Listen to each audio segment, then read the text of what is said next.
Okay, it's 2 o'clock, so let's get started.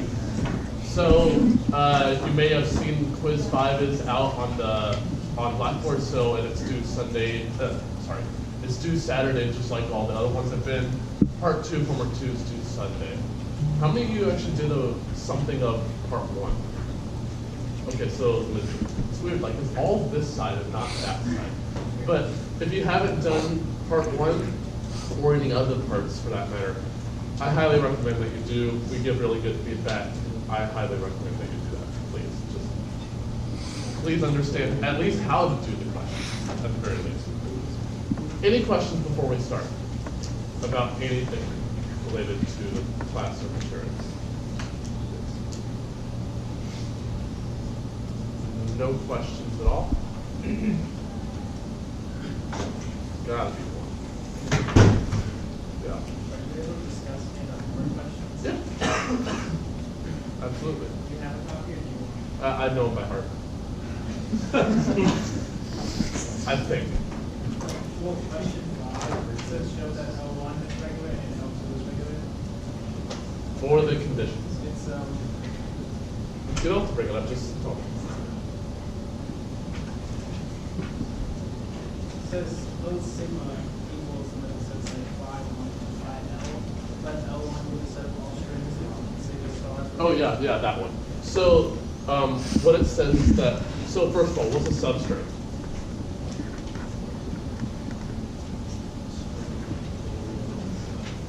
So a substring is a contiguous subsequence. All right, well then what the heck is a subsequence then? It's contained within sequence. Okay, so subsequence is a list of indices, or the elements themselves. So the first one is at least 1. Then strictly larger is I2, etc., up to I, let's say there are k of them, and that's less than n. So my list has n things in it, and subsequence is a list of is a choice of k indices such that they're all distinct and they're within 1 up to n. So substring is just when I2 is exactly 1 larger than I1, I3 is at least is exactly 1 larger than I2. So substring in a string is just a contiguous subsequence. So like for this string, BBA is a substring, but AB, like that, those two, that's a subsequence. Okay? And so what it asks for you to do is consider all the strings over L characters such that for every single pair choice, the number of occurrences of whatever symbol you choose with the other symbol is the same as the number of substrings the other way around. So L1 then is just the set of all strings over one symbol, so you can take 0 for instance, such that the number of occurrences of sigma 1, sigma 2 is the same as that of sigma 2, sigma 1. How many characters are in here? 1. How can I have a sigma 1, sigma 2 then? I can't, right? So does every single string satisfy this? Yep. So what the language should be? Sigma star. What about L2? So this one gets a little bit more tricky. It says that I have 2 characters in the alphabet, let's say 0, 1. And this is, for every pair in here, well there's only 1 pair, the number of 0, 1 substrings is the same as that of 1, 0. Okay? And you have to show that that's regular. And then for L3, I have 3 characters in the alphabet, say 0, 1, 2. The number of 0, 1s is the same as 1, 0. The number of 0, 2s is the same as 2, 0. And the number of 1, 2s is the same as 2, 1. And then you have to show that that's not regular. For subsequences, we only have to worry about 2 of them. So this one is over one character, the number of 0, 1 subsequences is the same as the number 1, 0 subsequences. And here it's the, that's exactly what it is. So I'll let you figure out how to do that. But the idea is to exploit what a substring and what a subsequence is. Okay, does that answer your question? Any other questions? Okay, so what was the major thing we talked about in lecture last week, and I guess Tuesday? Yeah, pumping lemma, right? That was the major thing that we talked about. So what is this lemma all about? Proving something is not regular, right? But what does the lemma actually say? What does it start out by saying? It assumes the contrary. The lemma assumes the contrary? Or I think we assume the contrary, right? yeah. What does the lemma actually start out by saying? It is, but like, how does the lemma actually, if I were to write it out, start out? Well, if we assumed it like the suggestion was, let's assume to the contrary that it were regular, why do we do that? Well, I think the lemma says something about regular languages, but we exploit the lemma by using the contrapositive, proving my contradiction, that something isn't regular. So when we assume that it is regular, we're now able to apply the pumping lemma. So if we do have a regular language, say L right here, well, what does that tell me immediately? There's a DFA for it, but what does the lemma actually say here then? That there exists an integer E, which is the pumping length. For the language, yeah. So this, so I'll just write it. So there exists a pumping constant. Sorry for the red pen, this is the only one that works. Pumping constant P for L. What does this P represent?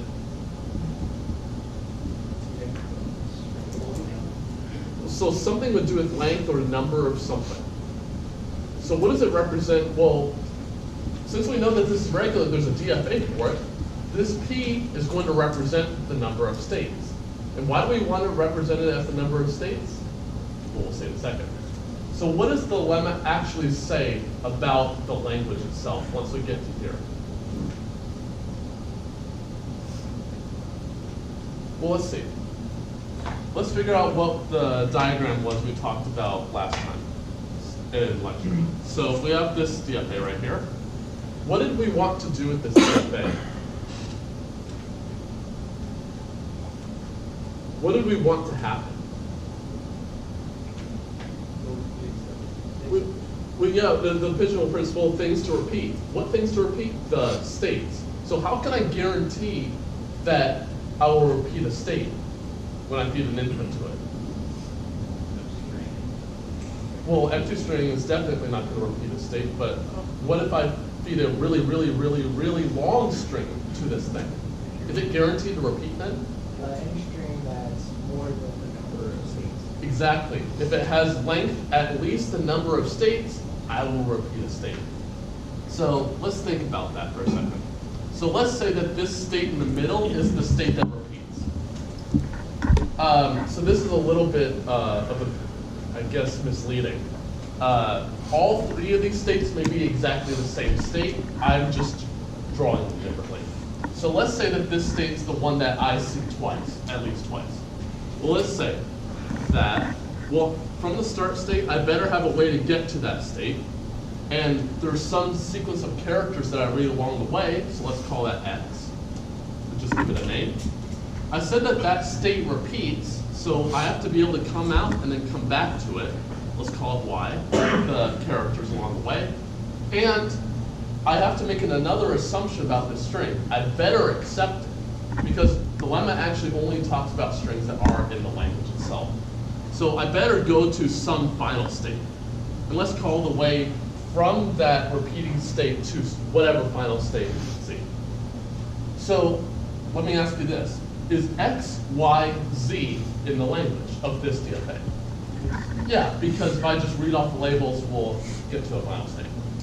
What about XZ? Is that in the language? Yeah, there's nothing to say that I have to go around that loop.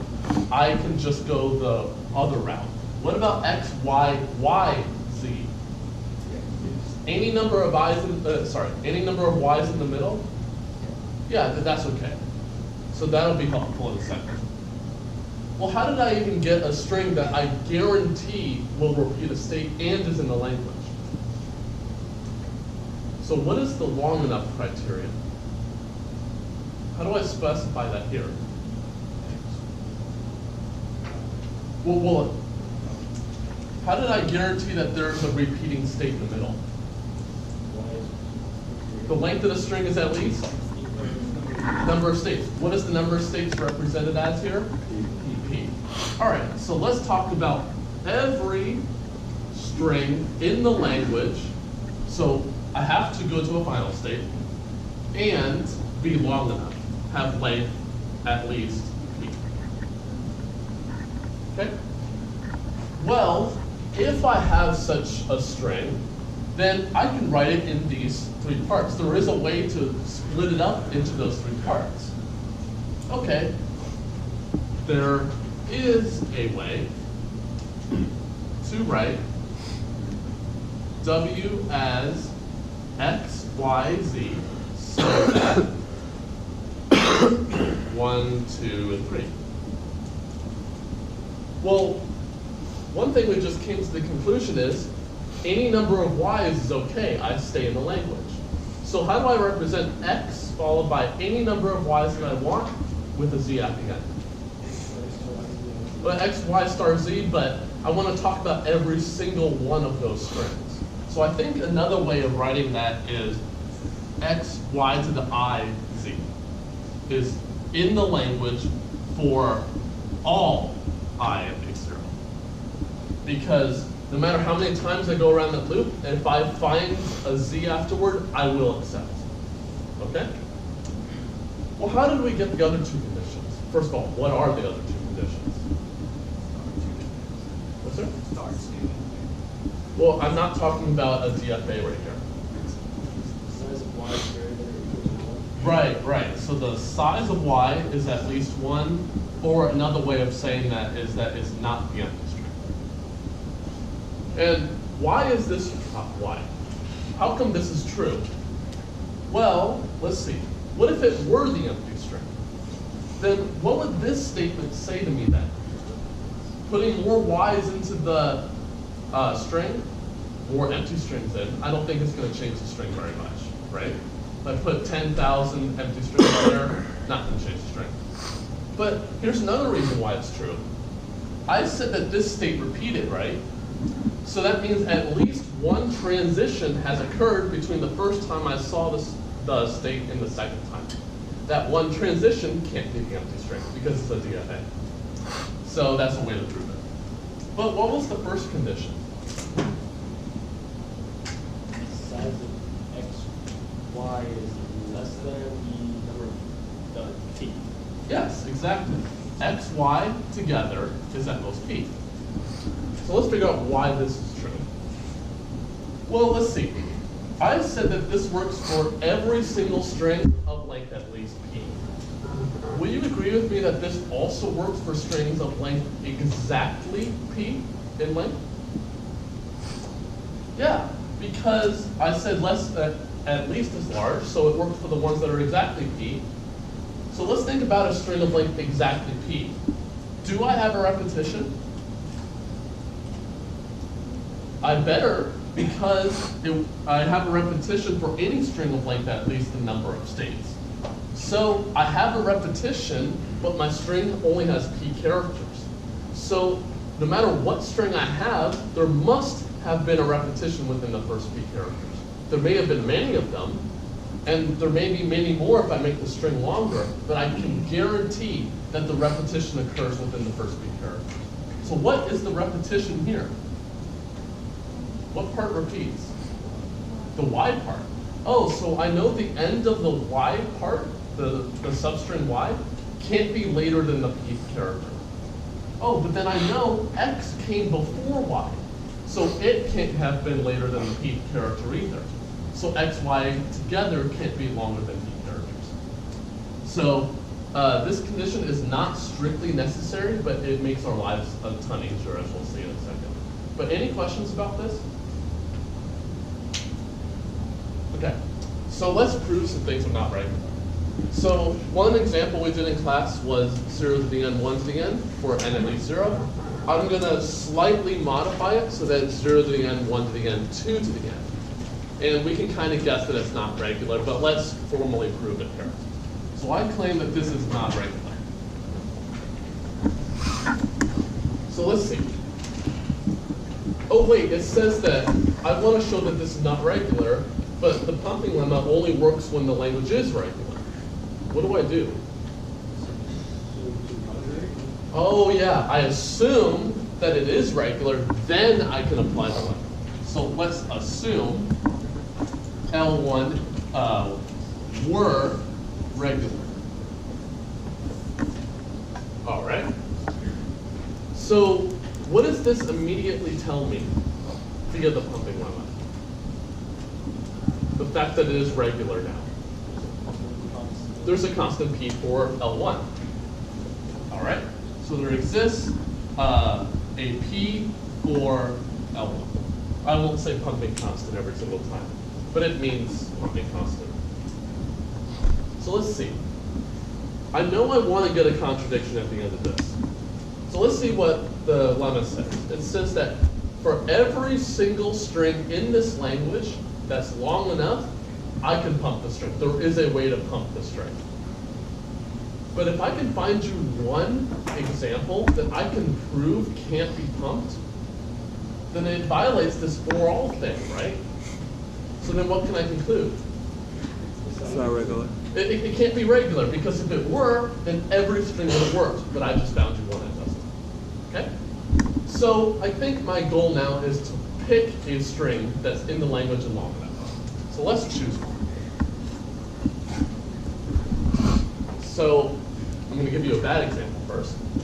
So let's say I choose a string 0, 1, 2. It's in the language, so isn't that a good string? What's wrong with it? It's too short. Does it have more than p characters? Maybe. I don't know. P could be 10 trillion. I don't know. How do I guarantee that it is? What's a way I can fix this?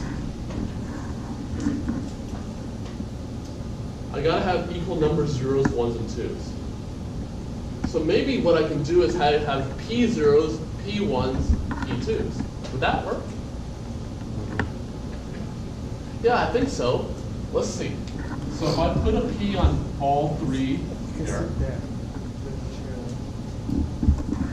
So let's see. I have equal numbers of zeros, ones, and twos, so that's fine. But am I in the I'm in the language, but am I long enough? Well, I have 3 p characters, so I think I have at least p characters here, so we're fine there. Okay, so now let's move on to the next part. It says that there is a way to write w as x, y, z. Well, I want to get a contradiction. So I think I need to show that there's no way I can decompose the string into x, y, z. What if I left one way out somehow? Then that way might have been the one that worked. And that wouldn't have done anything any good. I need to show every way leads me to not be able to pump. Okay? So now I gotta think about what my x, y, and z could be. What are all the possible decompositions? So let's think about that.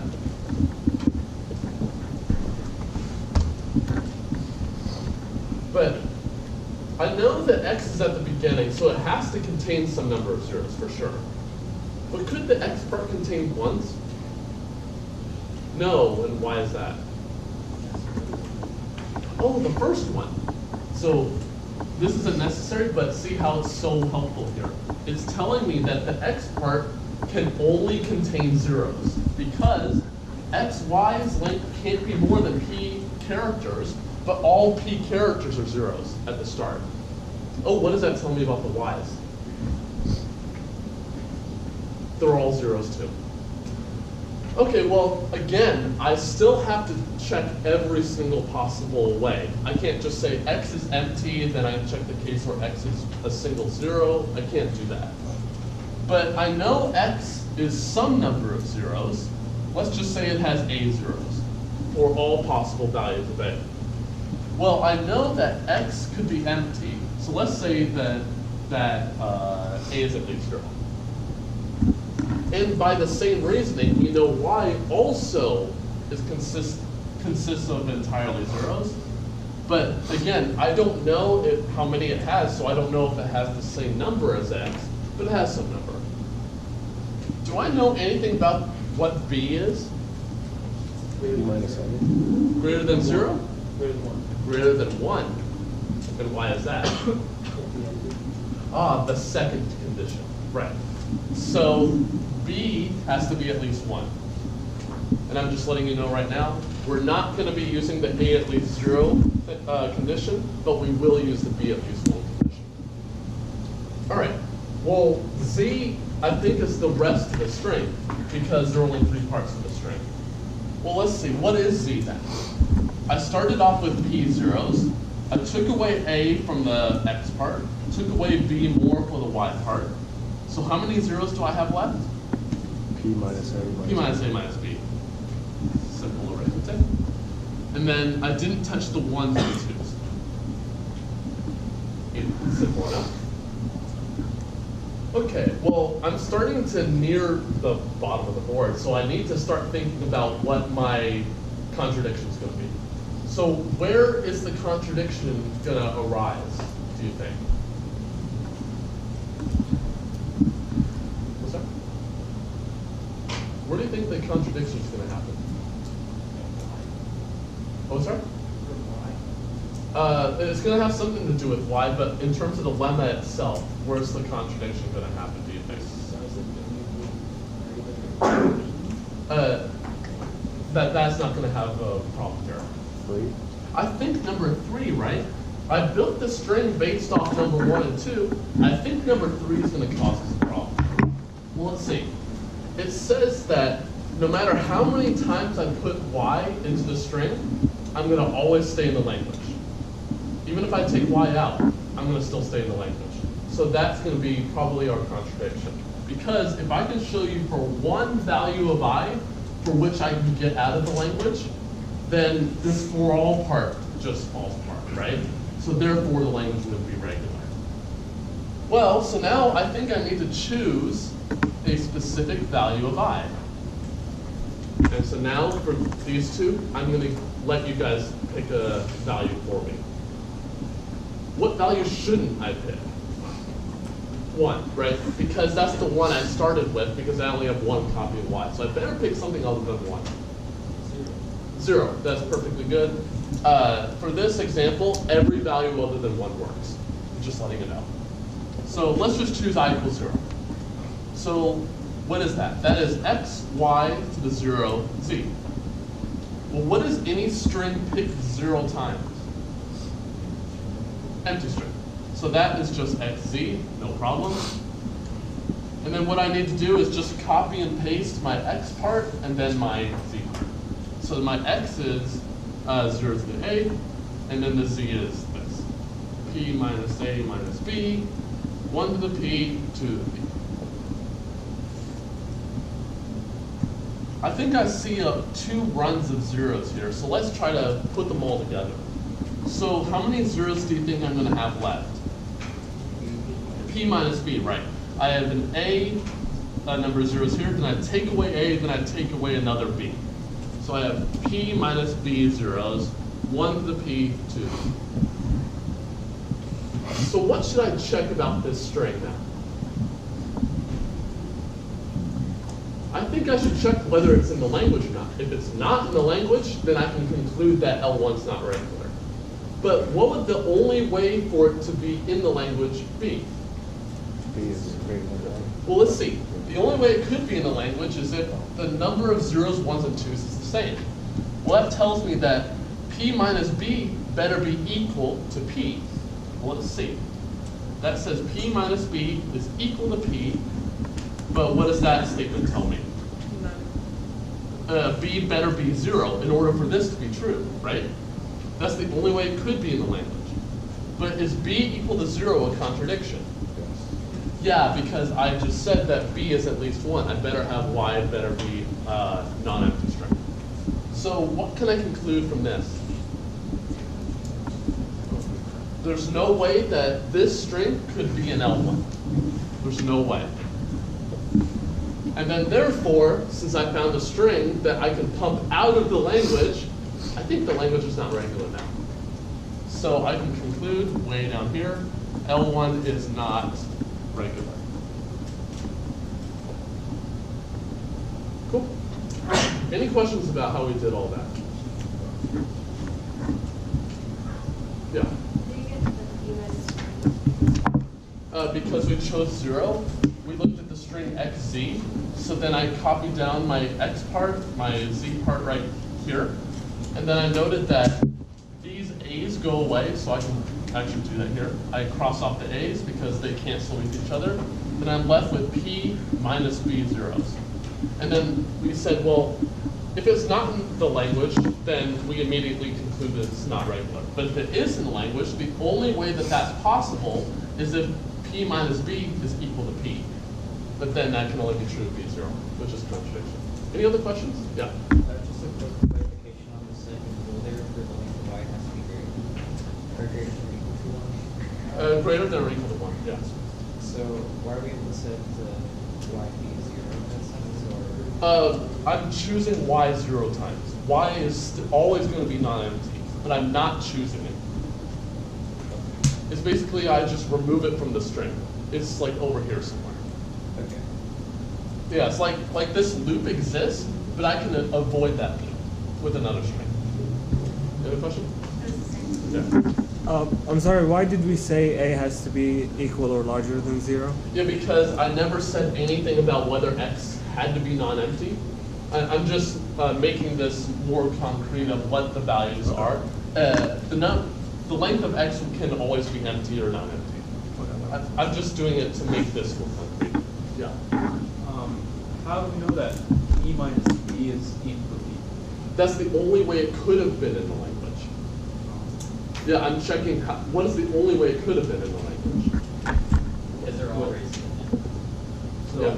so what we're saying is that in order for, because what we said is that, because the string that we chose, W equals 0 to the P, 1 to the P. It started in the language, and then the lemma says we'll always stay in the language if we pump in Y's. So like for what we chose here, we said choose W equal to 0 to the P 0. So for this the whole P minus B has to be equal to P, right? Is that what we're saying? I'm not looking at this string anymore. I'm only looking at this string.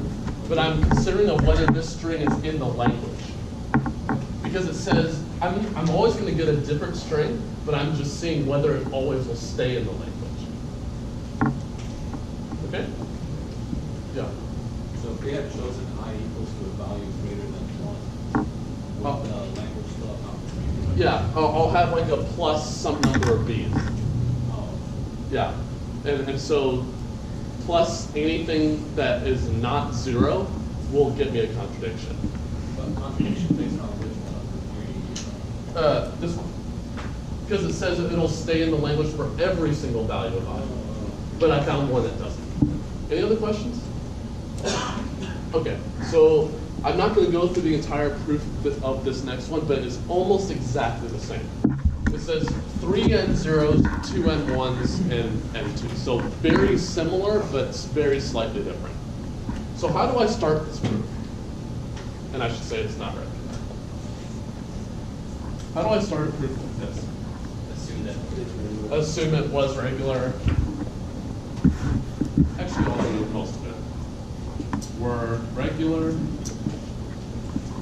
Then I think I can then conclude there exists P for L1 prime. Then what string should I pick? Should I pick this one that I did before? No, why should I not pick this one? It's not in the language, right? So what string should I pick? 3P, 2P. Right, I better pick something of length at least p in length. And I think I better stay in the language, so I better have 3 p0s, 2 p1s, and 2 p2s. So, where do you think the contradiction is going to happen? It's almost going to occur exactly the same way. Why? Are my x and y decompositions going to change? No, I don't think so, because 3 p0s now, so even more zeros.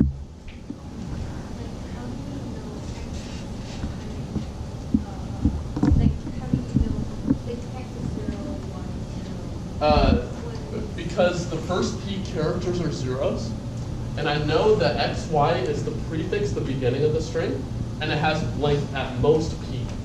Well, I know the first p things are zeros, so since it has length at most p, there's no way it could ever hit a 1. Right? So that's why I chose the first p characters to be zeros.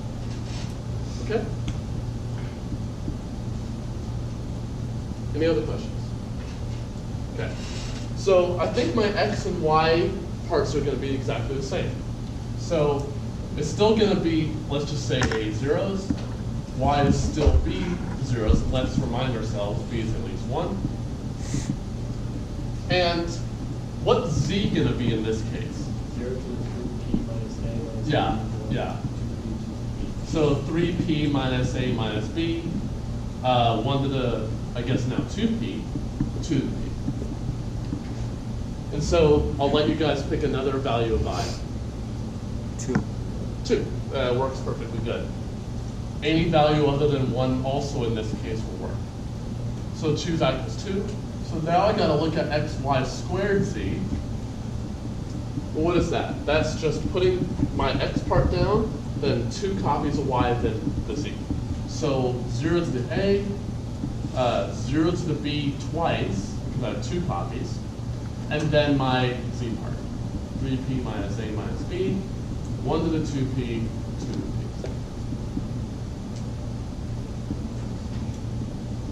How many zeros am I going to have at the end of the day? We'll see. The a's are going to go away, and one of the b's are going to go away. So I think I have 3p plus b zeros. So I have 3p plus b zeros, and I never touch the 1s or 2s.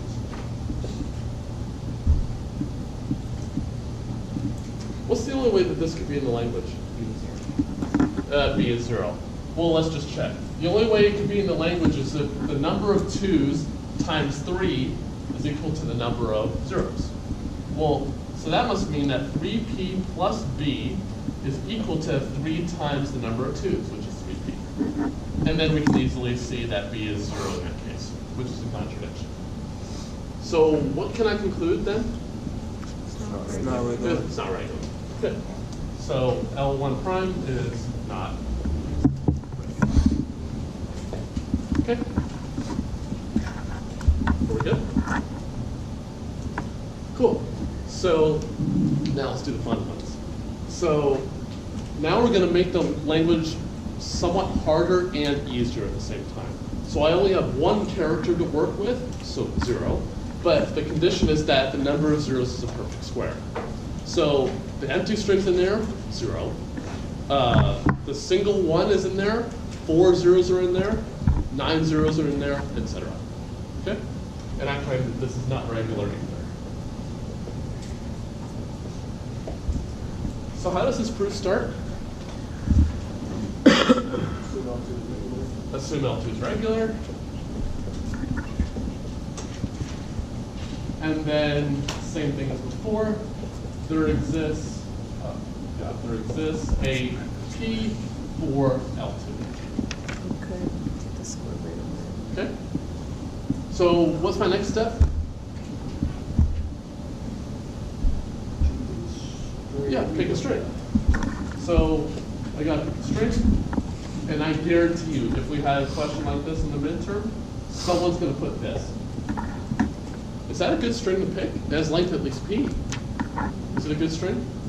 Why is it not? It may or may not be a perfect square. I can't guarantee that. Is there a way I can modify that so I can guarantee it is? P squared. P squared. That's perfectly fine. Let's see.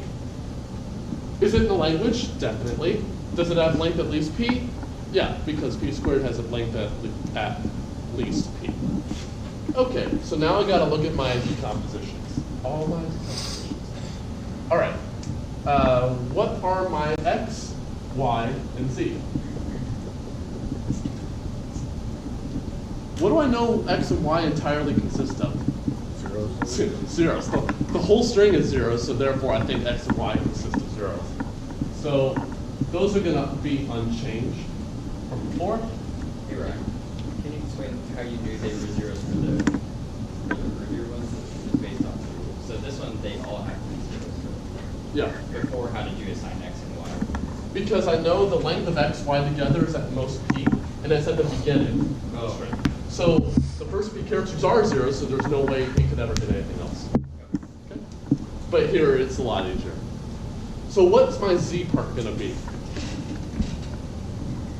Well, I started with P squared, I took away A, then I took away B, so I think I have P squared minus A minus B left. Okay? So what's my next step? Choose a value for I. So I let you guys choose the value of I for the last two examples. Now it's my turn.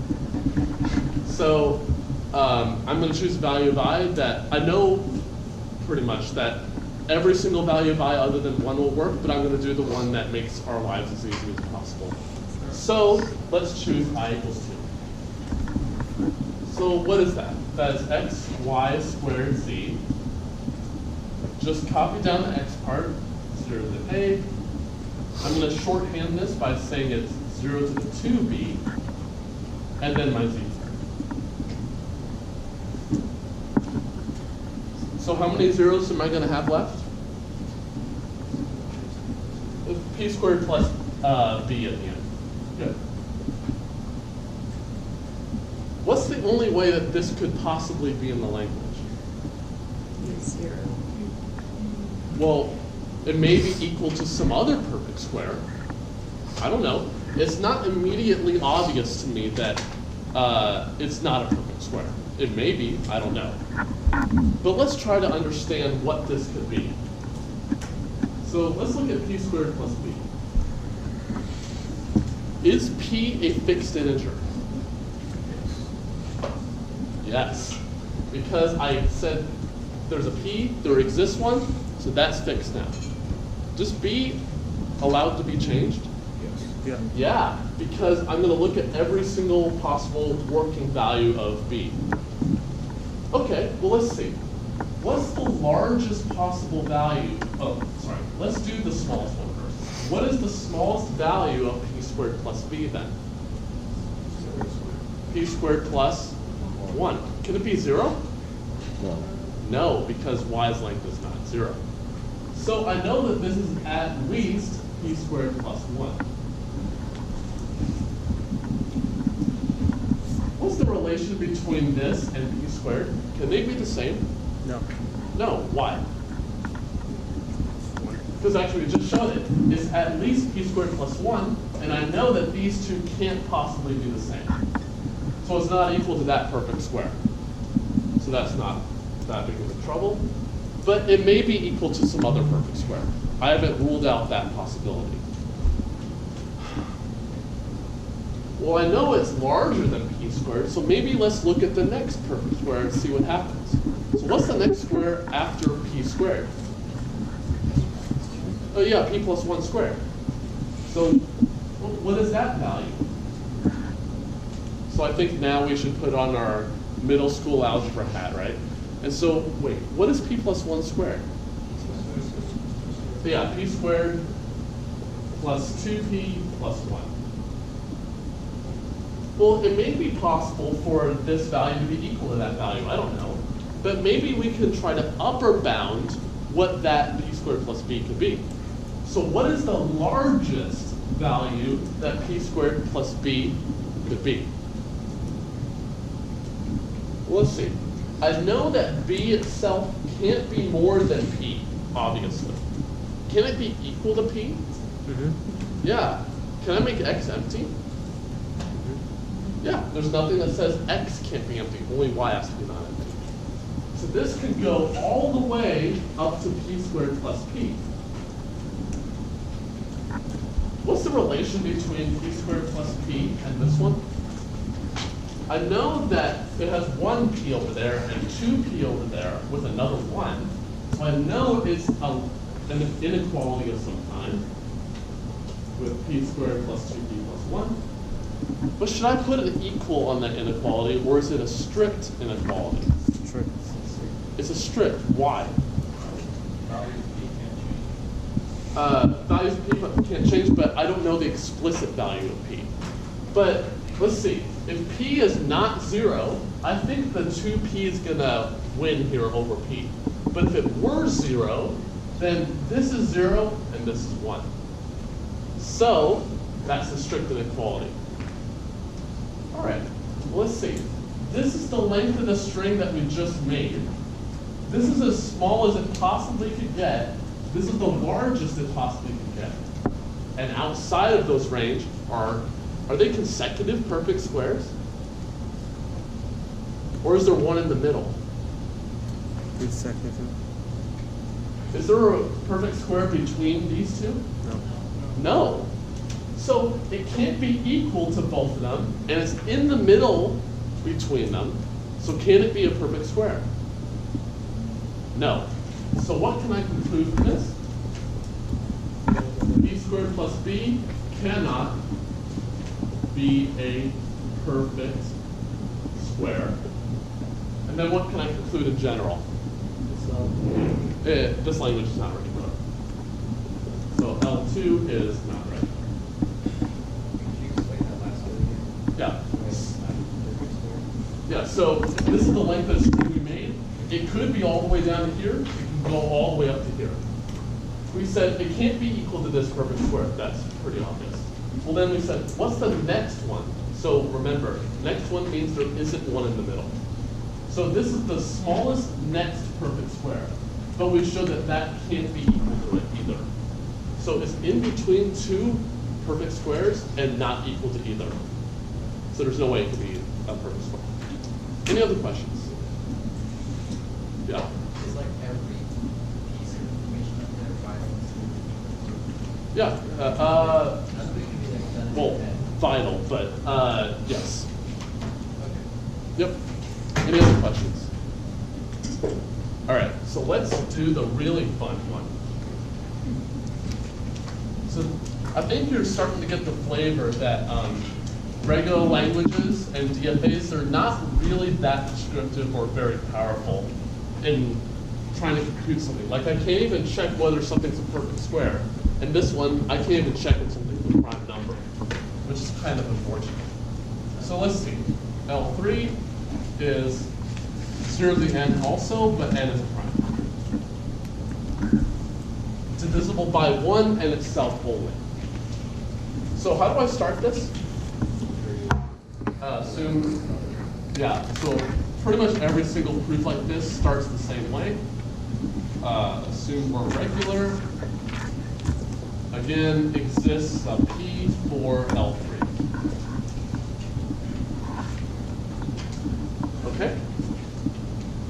So what's my next step?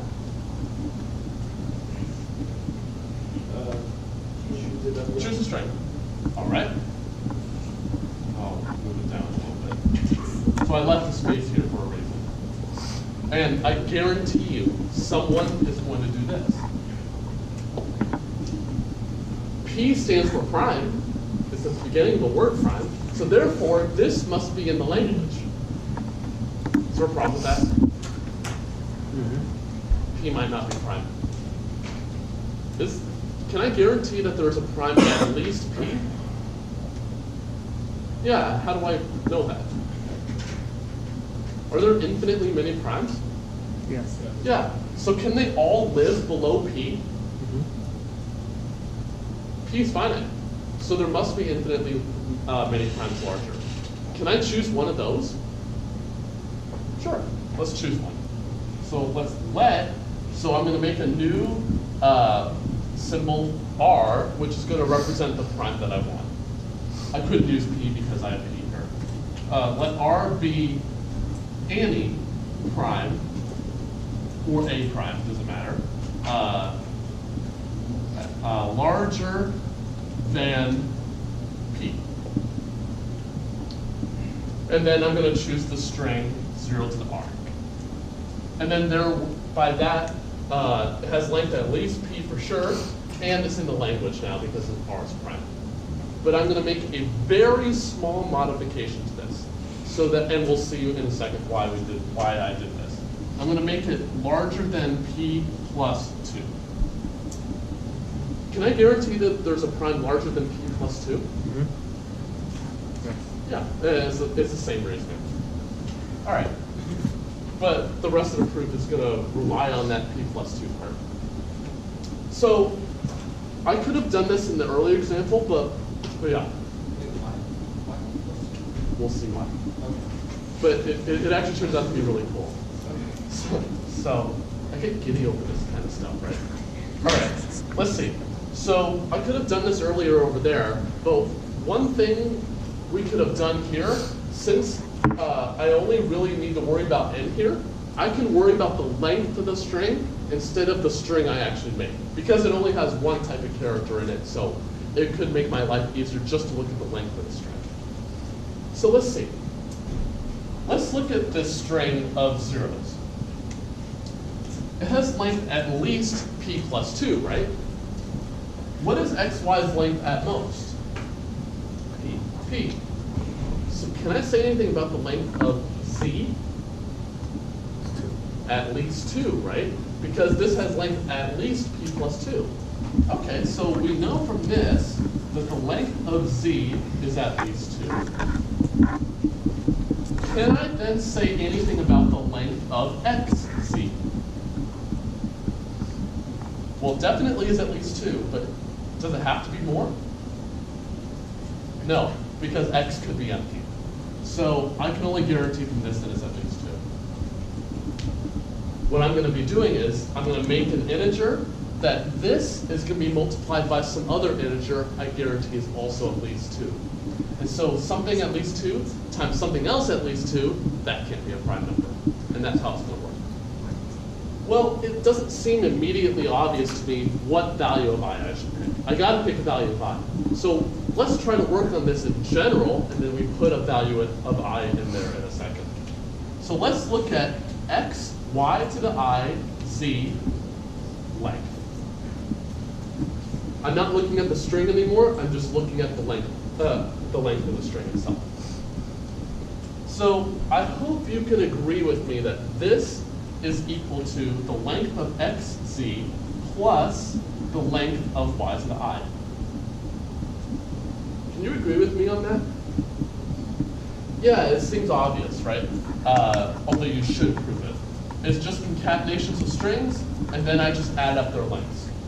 Nothing fancy there. Will you agree with me that this is equal to the length of xz plus I times the length of y? Yeah, that seems obvious too, because y to the I, that's just I copies of y put together. Well, the length of whatever y is times I is whatever that is. Okay? Nothing fancy there. Well, I mentioned what I wanted to do. What I wanted to do was to have the length of xz times some other integer I know to be at least 2. Well, I got to work with this expression that I have here. So maybe I can factor xz's length out of the whole expression and then see what happens. Well, let's see. Let's see what happens. If I factor xz's length out of xz's length, what do I get? 1, right. So I get 1 here. But I want an integer at least 2 here. But I only have 1 so far. Is there anything else in the expression that I know is at least 1 that I can add on to it? The length of y, right? Length of y is at least 1. So maybe I can put length of y in here also. Well then, how do I find out what value of I should pick in order to get this to work? Is the length of XC. So I'm going to choose my value of I to be XC. And then you see like, whoa, that's wizardry right there. Am I cheating by doing that? Or is there no problem? Is XC's length a finite integer? No, because it's two strings, the length of it is finite. So I is a finite integer. Okay, well let's see. Let's suppose I have this expression. What is that value? At least 2. What is this value? At least 2. At least 2. Can their product be prime? No, because if whatever integer is, I can divide by 2 things that are at least 2. But suppose you say, oh, I don't need this plus 2 anymore. I'm going to say that it is at least p plus 1, or whatever. What would the length of XC be guaranteed to be at least then? 1. 1. Can I say anything from this? No, because it may be possible that this is 1 and this is a prime number, at which point I can't guarantee anything. But by putting the p plus 2 there, I can guarantee that this is at least 2, and therefore it's not prime. Any questions on that? I could have changed. Sorry. Go on. What was the exact reason why we could say I equals MC? Because I just have to choose a finite integer. And whatever it is a finite integer. I can choose a different value of I for every value of x and z.